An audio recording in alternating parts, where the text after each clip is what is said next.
Allah ya taimake ka. Yawa dama na kira ka ne ina so ne shawara da kai don ina son taimaki abokinka. Akwai wani gidan kaji da na bude a Kaduna.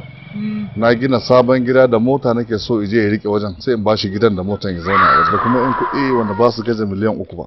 Kai!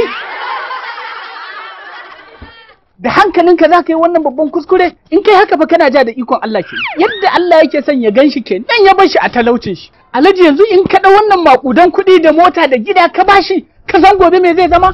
Ka fa daura shi a hanyar arziki kenan. Wannan kuskure ne Alhaji babba ba dan karami ba. To me yace shawararka? Shikenan an zo daidai gurin. Ai shawara ta ɗaya Alhaji. Yana da tsohon keke a ƙauye da shi yake zuwa gona. To keken kwana 2 ya samu matsala. Babu tip a keken. Babban abin da zaka mishi na arziki da taimako shine sai mai sabon tip ya sa a keken nan ya ci gaba da inda ya tsaya. To kamar nawa ne? Sabon tip abin da ake sai da shi ina ji 450 ne Alhaji. Kada a bashi fiye da wannan 450. Naira 450 ne Alhaji.